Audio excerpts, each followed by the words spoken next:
नमस्कार, आप देख रहे हैं आर हिंदुस्तान टीवी न्यूज। मैं हूं आपके साथ सौम्या मिश्रा। स्वागत करती हूं आपका आज की बड़ी खबरों में। चित्रकूट लोकसभा 48 भारतीय जनता पार्टी घोषित प्रत्याशी के वर्तमान सांसद आर.के. सिंह पटेल लाभ लश्कर के साथ नामांकन करने बांदा जिला कलेक्टर पहुंचे थे, जहां अपना नामांकन कराया था।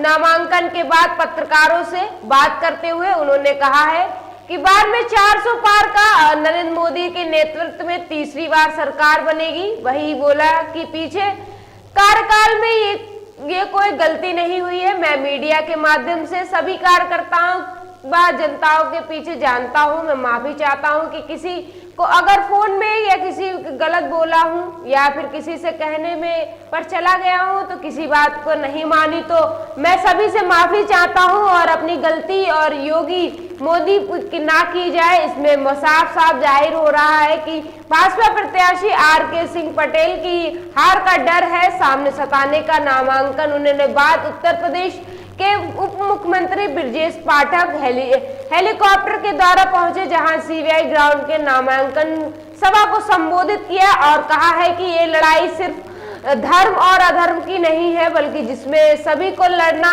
है। और भारी बहुमत से भाजपा प्रत्याशी आर.के. सिंह पटेल ने दोबारा जिताए जाने के लिए केंद्र नरेंद्र मोदी जी की सरकार बनाई। वही इंडिया गठबंधन का जम के निशाना साधा।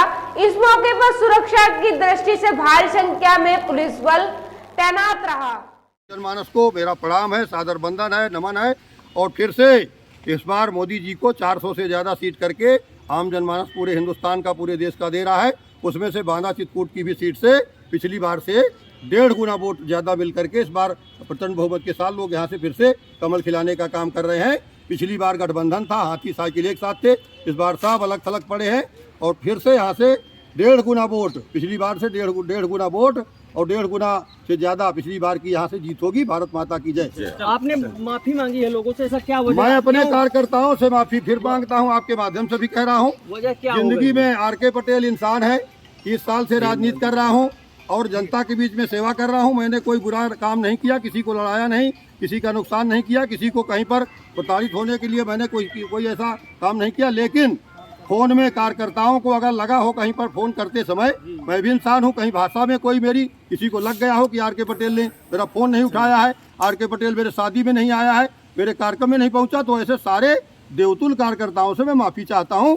इस ऐसे छोटे छोटे मुद्दों को माफ करेंगे। मोदी जी की लड़ाई को लड़ करके फिर से प्रचंड बहुमत की सरकार बनाना है। इसलिए ऐसे तमाम देवतुल कार्यकर्ताओं से, आम जनमानस से भी, जिनके काम में हो सकता है ना आया हूँ, नुकसान तो नहीं किया, लेकिन अगर कहीं किसी के काम नहीं आया, किसी ने बुलाया है नहीं गया, किसी का कोई काम रह गया हो, ऐसे साथियों से पुनः मैं माफ़ी मांगता हूँ। पुनः आपके माध्यम से भी कहता हूँ कि इंसान हूँ मैं भी, और इंसान हो सकता है कहीं कमियाँ मेरी रह गई हों। मैं कोई भगवान तो हूँ नहीं, कमियाँ तो ढूंढेंगे तो बहुत मिल जाएंगी। तो इसलिए उन कमियों को अगर कोई हो मेरे अंदर, उन कमियों को के लिए मैं उनसे माफ़ी मांगता हूँ। उनको दूर करके आप लोग आइए मैदान में, भारत माता की